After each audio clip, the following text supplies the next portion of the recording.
किसका है ये तुमको इंतजार में हूं ना। ওয়েট ভিডিওটা কিউট লাগলে রিসেন্টলি এইটাই সোশ্যাল মিডিয়ায় একেবারে সমালোচনা তুঙ্গে। অ্যাট দ্য সেম টাইম হান্ডি হার্শেলের এই স্টেটমেন্ট এসআরকের জন্য কিন্তু বেশ অপমানজনক। অন্যদিকে এই কি অবস্থা হলো আকশের গাড়ির, এখন কেমন আছে সে? আর ওদিকে তো দেখি আইশো স্পিড পুরা ইজ্জত মেরে দিল নোরা ফাতেহির। এছাড়াও আছে টাবুর বোল্ড স্টেটমেন্ট এবং অনন্যার সাথে যা হলো, এই সব কিছু নিয়ে থাকছে আজকের গসিপস এন্ড আড্ডা। ওয়েল, চালাকে চলছে উইন্টার সেল আপ টু 30% ডিসকাউন্টে। চালাকের লিমিটেড এডিশনের এক্সক্লুসিভ সব প্রোডাক্ট পেতে এখনই ভিজিট করুন www.chalak.com।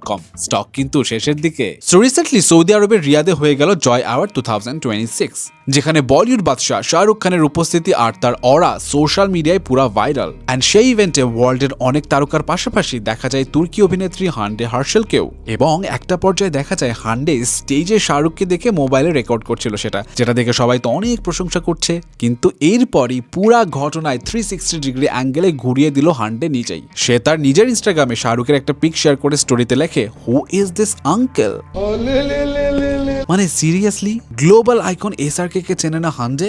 এখন এই ব্যাপারটাও কিন্তু অনেক শাহরুখ ফ্যানের কাছে ইনসাল্টিংও মনে হচ্ছে। তবে শকিং যে ব্যাপারটা জানা যায়, হান্ডে নাকি আসলে তার বান্ধবীকে রেকর্ড করছিল, শাহরুখকে না। ইনফ্যাক্ট সে নিজেই বলে সে শাহরুখের ফ্যানও না। বোঝো কাণ্ড।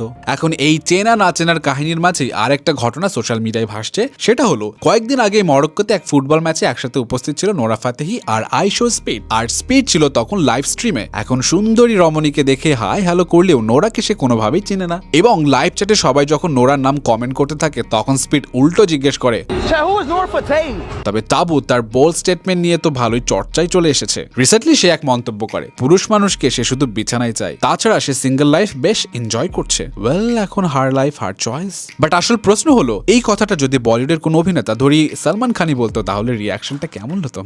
তবে যাই হোক, 52 বছর বয়সে এমন বোল্ড স্টেটমেন্ট তাবুর পক্ষে দেওয়া সম্ভব। অন্যদিকে অনন্যা পাঞ্জের একটা পুরাতন ভিডিও আবার রিসেন্টলি হয়েছে ভাইরাল, যেখানে সিদ্ধার্থ চতুর্বেদীর স্পর্শে অনন্যাকে বেশ অকওয়ার্ডই লাগে। এবং পরপর দুই জায়গায় সিদ্ধার্থের এমন আচরণের কারণে পড়েছে সমালোচনায়। অনন্যা যেহেতু আনকমফোর্টেবল ফিল করছে, তারপরও এমন কেন হলো? অ্যান্ড দুর্ঘটনা ঘটে গেল আকশায়ের সাথে। গতকাল মুম্বাইয়ের জুহু এলাকায় একটা মার্সিডিজ গাড়ি এসে ধাক্কা দেয় এক অটোরিকশাকে, এবং সেই অটোরিকশাটা গিয়ে পড়ে আকশায়ের নিরাপত্তা বহরের গাড়ির উপর। ভাগ্য ভালো, আকশা এবং টুইঙ্কেল অন্য গাড়িতে থাকায় তাদের কিছু হয়নি। তবে রিকশা চালককে গুরুতর অবস্থায় হাসপাতালে ভর্তি করা হয়েছে।